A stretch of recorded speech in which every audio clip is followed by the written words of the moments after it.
Welcome students, स्वागत है सभी का स्टडी पाठशाला के ऑनलाइन यूट्यूब चैनल पर। और आज हम बात करने वाले हैं अपने कक्षा 10 के अध्याय 12 की। 12 है आपके वृत्त से संबंधित क्षेत्रफल, एरिया रिलेटेड टू सर्कल।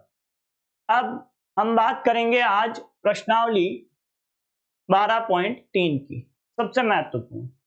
यदि पूरे पाठ में बात करूं तो इसके एक एक सवाल महत्वपूर्ण है, एक एक सवाल आपको महत्वपूर्णता से करने हैं। सवाल आएगा तो लगभग बोर्ड में बड़ा सवाल आता है तो इसी प्रश्नावली का आता है। इसमें अपने को क्या करना है, छायांकित भाग का क्षेत्रफल ज्ञात करना है और कुछ नहीं करना। बिल्कुल आसान काम करना है। जो भी छायांकित भाग आपको दिया हुआ है उसका क्षेत्रफल निकाल लेना और कहानी आगे बढ़ा देना। तो देख लेते हैं डायरेक्ट, बिना समय खराब किए कि चैनल की बात करूंगा नहीं कि शेयर करो, सब्सक्राइब करो और लाइक करो, ये बातें करने की है नहीं, क्योंकि टाइम होता है खराब इससे। कि अब है अपने पास ये जो चित्र है ना, बड़ा विचित्र है। ये चित्र विचित्र है, थोड़ा गड़बड़ है, इसको सही कर देंगे, अभी सुधार देंगे हम लोग। पहले ये पढ़ लो कि आकृति 12.19 में छायांकित भाग का क्षेत्रफल ज्ञात करो। यदि पी क्यू बराबर 24 सेंटीमीटर और पी आर बराबर 7 सेंटीमीटर तथा ओ वृत्त का केंद्र है। यहां गड़बड़ हुई है कि ओ वृत्त का केंद्र है और ये केंद्र क्या साइड में होता है क्या? केंद्र क्या साइड में होता है क्या? केंद्र साइड में नहीं होता, मतलब चित्र काम का नहीं है। चित्र हम खुद बना लेंगे, अभी देखना आप लोग। ये अपने को क्या करना है, छायांकित भाग का क्षेत्रफल ज्ञात करना है। छायांकित भाग का क्षेत्रफल ज्ञात करना है ना। तो पहले तो मैं अपना क्या बना लेता हूं, चित्र बना लेता हूं। पहले मैं अपना क्या बना लेता हूं, चित्र बना लेता हूं। ये चित्र अपने काम का नहीं है, ऐसा चित्र नहीं है जिसमें केंद्र साइड में हो, ऐसा वृत्त होता ही नहीं है भाई। वो बोल रहा है ओ ये है। अब किताब वाले का क्या है, माथा हो गया खराब, किताब बनाते बनाते ओ को डाल दिया एक साइड में। तो अपने जो चित्र है वो कुछ ऐसा है, इंग्लिश मीडियम की यदि किताब देखोगे आप लोग, या फिर आपकी किताब में भी सही होगा, देख लेता हूं मैं एक बार। अब मैंने तो क्या ऑनलाइन किताब की फोटो डाली है, तो हो सकता है आपके सही हो किताब में इस बार की। यही है, सेम है भाई, सेम किताब में भी यही आपके क्या है, सवाल में ऐसा ही चित्र, मतलब कहानी खत्म। सही करो, इसको सही कर लेना। कि अपने एक वृत्त है, अपने को क्या बोल रहा है, एक वृत्त है, बनाओ भाई। कैसा एक वृत्त है और वृत्त का केंद्र कहां होता है, ये लो वृत्त का केंद्र, ये आपके क्या है, वृत्त का केंद्र है। अब इस वृत्त के केंद्र से होकर क्या निकलेगी, क्यू आर निकलेगी, निकाल दो उसको। केंद्र से होकर क्या निकलेगी, क्यू आर निकलेगी, निकाल दी क्यू आर। ये आपकी क्या है, क्यू आर है।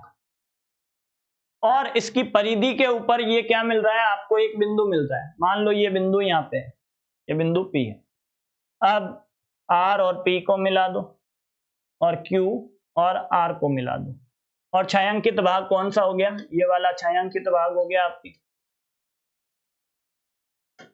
ये वाला जहां पे लाइन कर रहा हूं वो छायांकित भाग है। दिख रहा है, अब छायांकित दिख रहा है आप लोगों को। ऐसे ही ये भी क्या है, छायांकित है। ये एरिया अपने को निकालना है और ये केंद्र अब दिखाई दे रहा है ना आप लोगों को, बुद्धिमान लोगों। तो ये अपना चित्र नहीं है तो इसको हटा दो। जब सर ये चित्र ही नहीं है तो इसका काम नहीं है, हटाओ।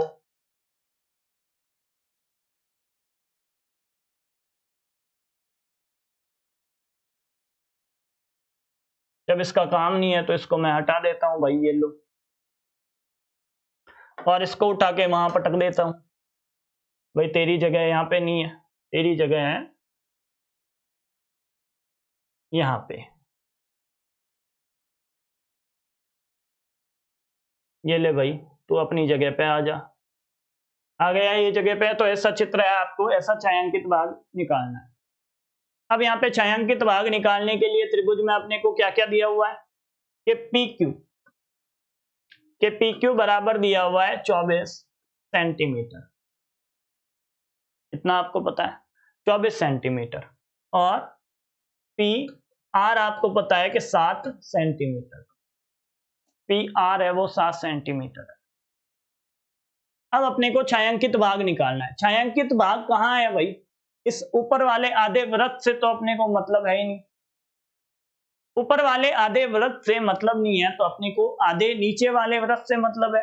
और यदि आधे वृत्त में से ये त्रिभुज क्या कर देता हूं, माइनस कर देता हूं, तो अपना क्या आ जाएगा? छायांकित भाग पीछे बच जाएगा। कुल मिला के कहानी ये देखनी है, छायांकित भाग निकालने के लिए पूरे में से जो खाली है उसको माइनस कर देना। पूरे में से खाली क्या है? पूरा। अब ये आधा आधा ही है आपके, पूरा ही है, इतना इतना क्षेत्रफल ही है।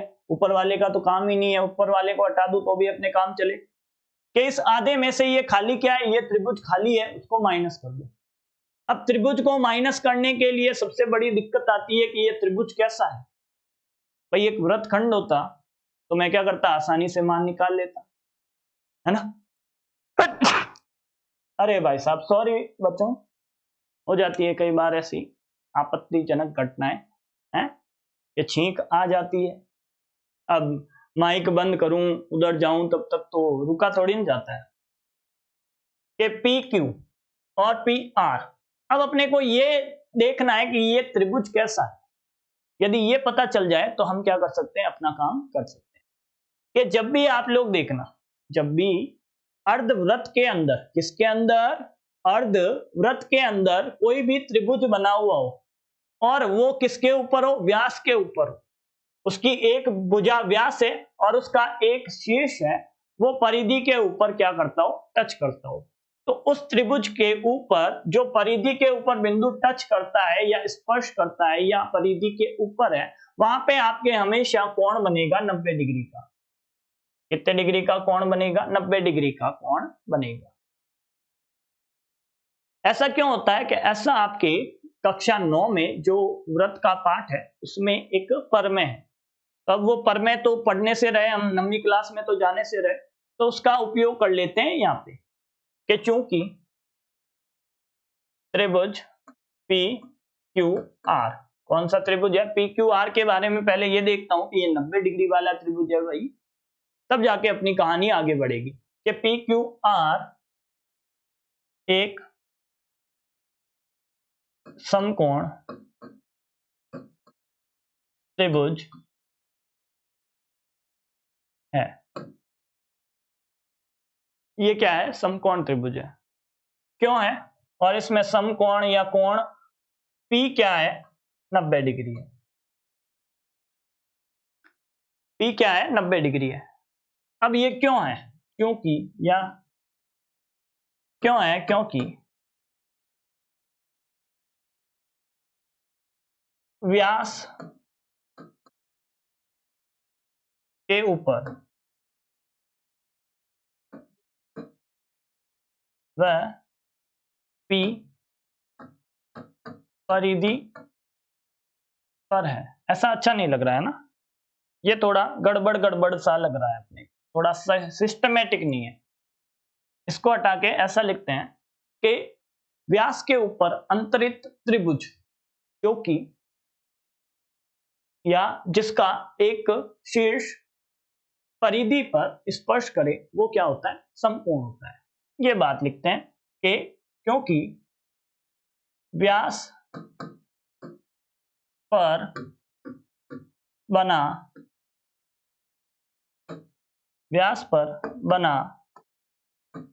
त्रिभुज जिसका एक कोण परिधि पर स्पर्श करे वह समकोण त्रिभुज होता है। ऐसा आप और भी अच्छे से बना के लिख सकते हो। 10वीं कक्षा में वो भाषा तो आपको बना बना के लिखनी पड़ेगी। ये इतना काम हम लोगों ने देख लिया। अब अपने को पता चल गया कि ये क्या है? एक समकोण त्रिभुज है, मतलब इसका क्षेत्रफल निकालने के लिए 1/2 इसका आधार और ऊंचाई दोनों पता है, गुणा कर देंगे, काम हो जाएगा आपका। मेन काम है अर्धवृत्त निकालने के लिए त्रिज्या निकालनी पड़ेगी और इसका व्यास क्या है? क्यू आर है, तो व्यास निकालू, व्यास के बाद त्रिज्या निकालू।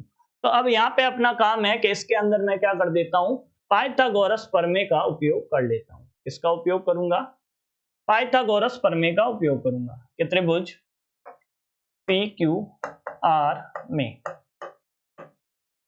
त्रिभुज पी क्यू आर में मैं क्या करूंगा, पाइथागोरस प्रमेय का उपयोग करूंगा। और पाइथागोरस प्रमेय होती है कि क्यू आर का स्क्वायर, भाई क्यू आर सबसे बड़ी भुजा है, 90 के सामने वाली भुजा है, उसका स्क्वायर बाकी दो के स्क्वायर के योग के बराबर आएगा। बाकी दो कौन सी है कि पी क्यू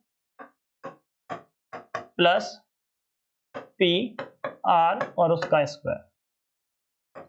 पी क्यू कितना है कि पी क्यू है 24 और उसका स्क्वायर, प्लस पी आर कितना है, पी आर है 7 का स्क्वायर, और ये क्या है, क्यू आर का स्क्वायर। इतना काम हो गया आप लोगों के। इसके बाद आप क्या करोगे, यहाँ पे 24 का स्क्वायर क्या होता है, 576। 24 का स्क्वायर क्या होता है, 576, 576, और 7 का स्क्वायर होता है 49, और इनकी योग होती है 625। और ये क्यू आर का स्क्वायर किसके बराबर है, 625 के बराबर है। तो यहां से क्यू आर निकालने की कोशिश करूं तो अंडर रूट क्या आ जाएगा, 625, और उत्तर क्या आ जाएगा आपके 25 सेंटीमीटर। मतलब आपके वृत्त का व्यास क्या निकला, 25 सेंटीमीटर निकला। यहां पे मैं क्या बता दूंगा कि वृत्त का व्यास है वो 25 सेंटीमीटर है। कितना है, 25 सेंटीमीटर। के लिखना कि अर्धवृत्त है, अभी तो अर्धवृत्त के लिए ही काम करते हैं कि अर्धवृत्त या वृत्त ही ले लो, अभी तो वृत्त का व्यास, के वृत्त का व्यास कितना है भाई, वृत्त का व्यास है 25, कितना है 25 सेंटीमीटर। अपने को तो व्यास की जरूरत नहीं है, अपने को तो वृत्त की त्रिज्या r चाहिए।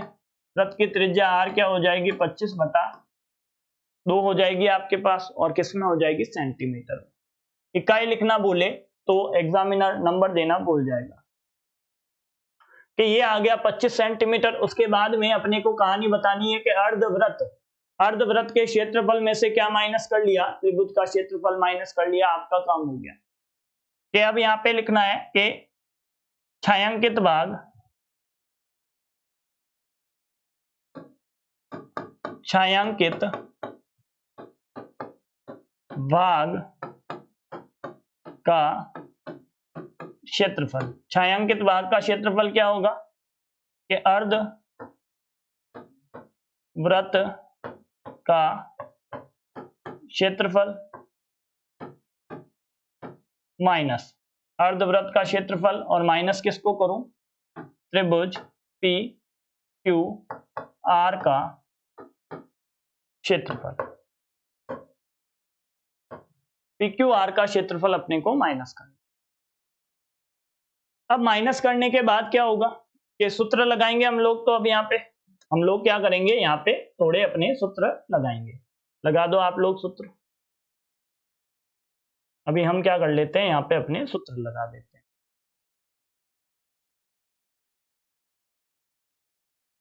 कि इधर अब सूत्र लगाएंगे तो क्या होगा, सूत्र लगाऊंगा तो अर्धवृत्त के क्षेत्रफल का सूत्र क्या आता है, अर्धवृत्त के क्षेत्रफल का सूत्र आता है 1/2 पाई आर स्क्वायर। हो गया, 1/2 पाई आर स्क्वायर हम क्या कर लेते हैं, काम में ले लेते हैं। उसके बाद माइनस क्या करना है, 1/2 आधार, इसका आधार हो जाएगा आरपी, आरपी ले लेता हूं, आधार आधार आरपी है, और गुणा ऊंचाई कितनी हो जाएगी, ऊंचाई हो जाएगी पी क्यू, ऊंचाई क्या हो जाएगी पी क्यू। इतनी बात होने के बाद अपने को क्या करना है, ऊंचाई हो गई पी क्यू, आधार क्या हो गया पी, ऊंचाई पी क्यू और आधार आर पी या पी आर कैसे भी लिख लेना। ये सारे मान अपने को पता है, आपको पता है कि ये सारे मान पता है कि 1/2 22/7, आर का मान है 25/2 गुणा 25/2, और उसके बाद इधर और चलो कि इधर -1/2 गुणा ये कितना है, ये 7, और ये कितना है 24। सारी बातें अपने को पता है। तो काटा पीटी करो भाई अब, कि ये 11 और इधर 12। जो आंसर आएगा वो आपके किस में आएगा, वो आपके डिवाइड में ही आएगा। कैसे कि 7 गुणा 14 गुणा 2 28 के बटा 28 आपके पड़ा रहेगा, उसका भाग करने की जरूरत नहीं है आपको। आपको तो क्या करना है, ये गुणा कर लेना है कि 11 गुणा 25 गुणा 25 और बटा 7 गुणा 2 गुणा 2। क्या आएगा माइनस करने पे आएगा 7 गुणा 12। ये आ जाएगा 11 गुणा 625 और बटा 28 और माइनस करने पे क्या आ जाएगा, ये आपके आ जाएगा 84। माइनस करने पे क्या आ जाएगा, 84 आ जाएगा। उसके बाद यहाँ पे 11 से गुणा कर लेता हूं मैं, 11 से गुणा करता हूं तो 5 5 और 2 7, 6 और 2 8 और आगे 6, यही आएगा ना 6875। इन दोनों को गुणा करूंगा तो 6875 और यहाँ पे क्या ले लेता हूं मैं, लसअप ले लेता हूं। लसअप लेके इसको माइनस करके छोड़ देना, कि लसअप लेंगे तो माइनस 2352 और माइनस करने पे आपके फाइनल जो आंसर है वो आ जाएगा 4523 बटा 28। 4523 बटा 28 इसका फाइनल आंसर आ जाएगा और यहाँ पे सेंटीमीटर स्क्वायर करके छोड़ देना। तो ये है आपके थोड़ा बड़ा काम, और ये सवाल भी महत्वपूर्ण है, कई बार आता है। ये सवाल भी महत्वपूर्ण है, कई बार एग्जाम में पूछा गया है, तो इसके ऊपर महत्वपूर्ण लगा लेना। पहला सवाल है, इसका मतलब यह नहीं है कि आसान सवाल दे देंगे, बिल्कुल ऐसा नहीं है। यह सबसे अच्छा सवाल है, इस पूरे एक्सरसाइज का भी अच्छा सवाल है। तो आगे बात कर लेते हैं अब हल्के हल्के सवालों की, ना के बराबर सवाल, लल्लू पंजू, एकदम गोलू टाइप के सवाल हैं ये, हैं? क्लास में गोलू टाइप के बच्चे कैसे होते हैं, बैठे रहते हैं, होशियार तो होते हैं बेचारे, पर चुपचाप बैठे रहते हैं। टीचर आता है तो यस सर, नहीं आता है तो भी चुपचाप मुंह पे उंगली लगाए। तो वैसे ये भी एक गोलू टाइप का अपने क्या है सवाल है। अभी थोड़ी सी इसके ऊपर कमांड दूंगा और ये सवाल अपने सामने हल होके निकल के आ जाएगा। अब हल होके कैसे निकलेगा, आप देखो कि ये अपने को पूछ रहा है कि इसमें जो छायांकित भाग है उसका क्षेत्रफल निकालो। छायांकित भाग का क्षेत्रफल कैसा है भाई, दो त्रिज्य खंडों के बीच का क्षेत्रफल है। कुल मिला के देखूं तो बड़ा वाला त्रिज्य खंड माइनस क्या कर लूं, छोटा वाला त्रिज्य खंड कर लूं, तो सर उत्तर निकल के आ जाएगा। तो यहां से आर, बड़ी आर ले लेना आप लोग, बड़ी आर को के बाह्य, बड़ी आर मतलब बाहर की त्रिज्या के बाह्य त्रिज्या, बाह्य त्रिज्या R2 कितनी है भाई, 14 सेंटीमीटर। बहुत ही गोलू सवाल है, अभी देखना हो जाएगा, इससे गोलू सवाल कुछ नहीं है कि R2 का मान हो जाएगा 14 सेंटीमीटर। ऐसे ही आंतरिक त्रिज्या, अंदर की त्रिज्या, अंदर की बात, आंतरिक त्रिज्या अंदर की बात, गोलू के अंदर की बात है R1 और वो कितनी है 7 सेंटीमीटर। अब ये क्या है, बाहर वाले से कोई मतलब नहीं है, ये त्रिज्य खंड है, ये जानना है कि बड़े सीमे से छोटा माइनस करना है अपने को। ये बड़ा आसान काम है, सूत्र लगा दो और इनके बीच का थीटा है वो सेम है, सहकेंद्रीय है। पहली बात तो ये सहकेंद्रीय बोल रहा है, एक ही केंद्र वाले, और इसके केंद्र के ऊपर कोण कितना है 40 डिग्री का। सारी बातें अपने सामने है, तो डायरेक्ट सूत्र लगाओ और अपना काम करो। सूत्र क्या आएगा भाई, सूत्र आ जाएगा कि छायांकित भाग, छायांकित भाग का क्षेत्रफल। अब मैं देखो ये नहीं लिखूंगा कि बड़े वाले त्रिज्य खंड का क्षेत्रफल माइनस छोटे वाले त्रिज्य खंड का क्षेत्रफल, ऐसा कुछ नहीं लिखेंगे। हम यहां से अपनी कहानी स्टार्ट करेंगे कि O C D O, ऐसे हम इसको कैलकुलेट करेंगे कि त्रिज्य खंड कौन सा है, OCAO का क्षेत्रफल, और उससे माइनस क्या करना है, त्रिज्य खंड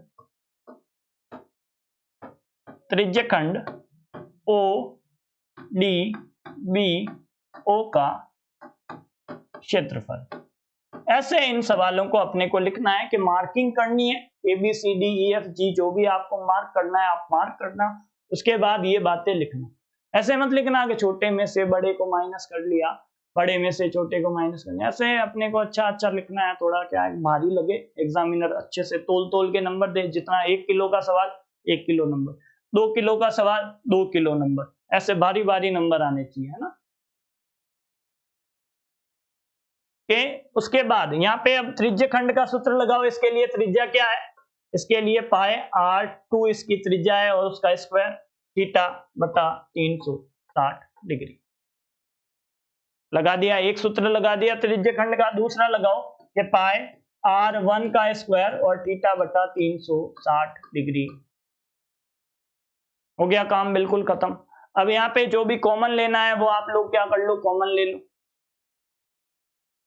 कि सर पाई कॉमन ले लूं, ले ले। थीटा कॉमन ले लूं, ले ले। 360 डिग्री कॉमन ले लूं, ले ले भाई, ले ले। जो दिखाई दे रहा है कॉमन ले ले। अरे सर इसको लिख दूं क्या, r2 square minus r1 square. हाँ लिख दे भाई, तेरी मर्जी है तो लिख दे। उसके बाद क्या सर इसको लिख दूं क्या, r2 माइनस r1 गुणा r1 r2 प्लस r1। एक बार प्लस में लिख लूं, एक बार माइनस में लिख लूं, क्या लिख ले भाई, और काम आसान हो जाएगा। यदि लिखेगा तो और काम हो जाएगा तेरा आसान, तेरा बेड़ा हो जाएगा पार। बेड़ा पार करने के लिए थोड़े इधर आ जाओ कि इधर आगे ये क्या करता है, पाई थीटा बटा 360 डिग्री, है ना। इतना काम कर, सबसे लास्ट में रखेंगे आराम से, खेलते खेलते हंसते हंसते हैं। कि आगे ये करता है कि r2 माइनस r1 कर लेता है और एक बार r2 प्लस r1 कर लेता है। ऐसा क्यों किया गुरुजी कि a square minus B square का फॉर्मूला लगाऊं कि नहीं लगाऊं, लगाओ सर। जब लगाऊंगा तो काम हो जाएगा बिल्कुल आसान। अब सारे मान रख दो भाई, ठोक दो कि 22/7 गुणा थीटा का मान क्या है भाई, थीटा का मान है 40, 40 लिखो बटा 360। उसके बाद r2 कितना है 14, r1 कितना है 7, r2 कितना है 14, r1 कितना है 7। ये लो हो गया आपका काम, काम हो गया बिल्कुल आसान। अब आगे का काम ये करना है कि 7 का भाग अभी बाद में लगाऊंगा, जब आएगा तब लगाऊंगा ना। कि 0 से 0 उड़ा, ये कितने बार लगेगा भाई, 4 का भाग 36 में कितने बार लगता है, 9 बार। ये 9 आ जाएगा। अब इसको रिन्यू करके लिख लो कि ये आएगा 22/7 गुणा 1/9 और गुणा 14 में से 7 कम किए 7 और 14 में से 14 में 7 जोड़े तो 7 3। इतना काम हो गया आपका। अरे भाई उड़ाओ उड़ाओ इसको उड़ाओ कि ये क्या आया 7 और ये कितना आएगा 3। ऊपर क्या बचा 22 गुणा 7 और नीचे बचा 3। 22 को 7 से गुणा कर करके मैं थक गया हूं और मेरे को याद हो गया कि ये होता है 154/3 और सेंटीमीटर स्क्वायर। इसका क्या आएगा आंसर, आएगा एकदम परफेक्ट 154/3 सेंटीमीटर। इसका क्या आ गया आंसर, आ गया। ये बड़ा गोलू टाइप का सवाल था, कतई शांत, बहुत ही नहीं बोलने वाला। कर दो भाई फटाफट सवाल हल कर दो, ऐसा सवाल था। तो ये तो हो गया अपने सवाल नंबर 2। अब 2 के बाद 3 की भी बात करेंगे अपन, और एक बार देख लेता हूं कि समय है अभी 3 के लिए, बहुत समय है। 3 क्या 4 भी उड़ा देंगे अभी आज। अब ये बताओ कि छायांकित भाग का क्षेत्रफल, सवाल में छायांकित भाग का क्षेत्रफल ये अपने से पूछेगा, बाकी बातें आगे ये करेगा तो हम कर लेंगे उसके साथ साथ।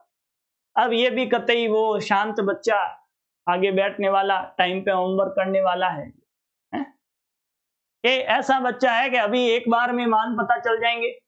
ये क्या बोलता है कि छायांकित भाग का क्षेत्रफल ज्ञात करो यदि ए बी सी डी भुजा 14 सेंटीमीटर वाला एक क्या है,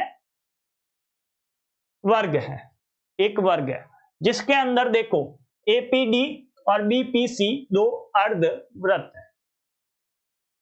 अब यहां पे लिख लेना कि वर्ग की भुजा बता दो भाई, वर्ग की भुजा, कि वर्ग की भुजा है सर ए बराबर है 14 सेंटीमीटर, है ना। अब अर्धवृत्त का व्यास बता दो इसको पहले। अर्धवृत्त का व्यास बताओ पहले कि अर्धवृत्त का व्यास सर जो इसकी भुजा है वही इसका क्या होगा, व्यास होगा। तो यहाँ पे क्या लिख देता हूं, 14 सेंटीमीटर लिख देता हूं। अब यहां से त्रिज्या निकाल लो भाई। त्रिज्या कितनी आ जाएगी कि सर आर का मान आ जाएगा 7 सेंटीमीटर। खल्लास, काम खल्लास। अब माइनस क्या करना है, इस पूरे में से, इस पूरे वृत्त में से माइनस कर लूं एक अर्धवृत्त और माइनस कर लूं ये दूसरा अर्धवृत्त, यही तो माइनस करना है। तो इस बात को यहां पे लिख देते हैं कि छायांकित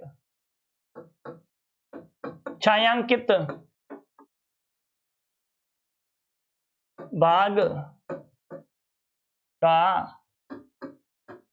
क्षेत्रफल, है ना, क्षेत्रफल लिख देता हूं। तो अब दोनों अर्धवृत्त अलग अलग नामों से, तो अलग अलग नाम लेके इनको क्या करेंगे, लिखेंगे, है ना। कि पहले तो लिख देता हूं वर्ग पूरा है, वर्ग का क्षेत्रफल। इसमें से खाली करो, खाली क्या करना है भाई, इसमें से खाली कर देता हूं अर्धवृत्त के माइनस अर्धवृत्त। अर्धवृत्त कौन सा माइनस करूं पहले, एपीडी, एपीडी, एपीडी का क्षेत्रफल। उसके बाद और माइनस करना है, इधर दूसरा वाला भी माइनस कर दो, निकाल के काट के फेंक दो इसको। काट के फेंकता हूं तो आता है अर्धवृत्त, अर्धवृत्त क्या आता है, बी पी सी, ऐसा लिख रहा है, हम भी लिख देते हैं भाई। का क्षेत्रफल, का क्षेत्रफल, बड़ा सिंपल सवाल है भाई, इससे सवाल है, नटखट नहीं है बेचारा, बिल्कुल नटखट नहीं है। आगे आएंगे बैक बेंचर वाले सवाल आएंगे, बैक बेंचर की तरह बारी बारी सवाल आएंगे ये, है? सवालों की भी बहुत सारी वैरायटी होती है। एक इंटेलिजेंट सवाल टॉपर के लिए, एक गोलू बच्चों के लिए, है ना। गोलू बच्चों के लिए मतलब ठीक है, सारी कुछ बातें बता दी, माइनस करके उत्तर निकालना है। एक होता है इंटेलिजेंट बच्चे वाले, जैसे कि 2-3 पार्टों को मिला के एक सवाल आता है भाई, बहुत बड़ा तगड़ा सवाल आता है, जैसे कि पहला सवाल आया था इंटेलिजेंट बच्चों के लिए। अब उसके बाद आते हैं कतई जहर क्वेश्चन, के होते तो हल्के हैं पर होते बड़े इंटरेस्टिंग है, जैसे कि बैक बेंचर्स, है ना। बैक बेंचर बड़े इंटरेस्टिंग पर्सन है, कैसे, बड़े मजेदार लोग होते हैं। वो नहीं आते इसका मतलब क्लास खत्म, कि जिस दिन 2 बैक बेंचर आपकी क्लास में नहीं आए उस दिन क्लास का माहौल बड़ा उदास उदास है, आज मजा नहीं आ रहा है। क्यों, क्योंकि आज बैक बेंचर नहीं आए। वर्ग का क्षेत्रफल भुजा का स्क्वायर माइनस अर्धवृत्त का क्षेत्रफल 1/2 pi R square minus 1/2 pi R square. दोनों के लिए आर का मान तो सेम ही है, तो यहां पे अब कुछ नहीं करना, कुछ नहीं करना ना, सारे मान रख दो। मान क्या रखोगे, 14 का स्क्वायर रखूं सर, माइनस 1/2, 1/2 रख लो आप, 1/2 रख लिया। उसके बाद पाई, पाई का मान रख दो 22/7 के 22/7 रख दो सर, गुणा। उसके बाद क्या रखोगे कि 14/7 का क्या हो गया, 7 गुणा 7, फिर माइनस 1/2 22/7 गुणा 7 बटा क्या, 7 गुणा 7। अब काटो भाई, यहां पे भी काटो, यहां पे भी काटो, यहां पे भी काटो, और ये बता दो कि 14 का स्क्वायर कितना आएगा। 14 का स्क्वायर 196 होता है क्या, देख लो भाई, मैं भी देख लेता हूं, आप भी देख लो कि मेरे तो मिल रहा है 14 का स्क्वायर 196। भाई कुछ गलत नहीं लिखना चाहिए, मेरा तो मानना ये है कि कहीं देख के लिख लो या गुणा करके देख लो, मेरा तो यही मानना है। गलत लिखने से अच्छा तो टिपाटापी कर लो, है उसमें क्या है कि 11 गुणा 7, 11 गुणा फिर माइनस 11 गुणा 7, कि ये क्या आ जाएगा 196 माइनस 77 माइनस 77। अब 2 बार 77 माइनस करूंगा तो कितना माइनस हो जाएगा, 154 माइनस हो जाएगा, और 154 माइनस होने पे अपने को उत्तर मिलेगा 42 सेंटीमीटर।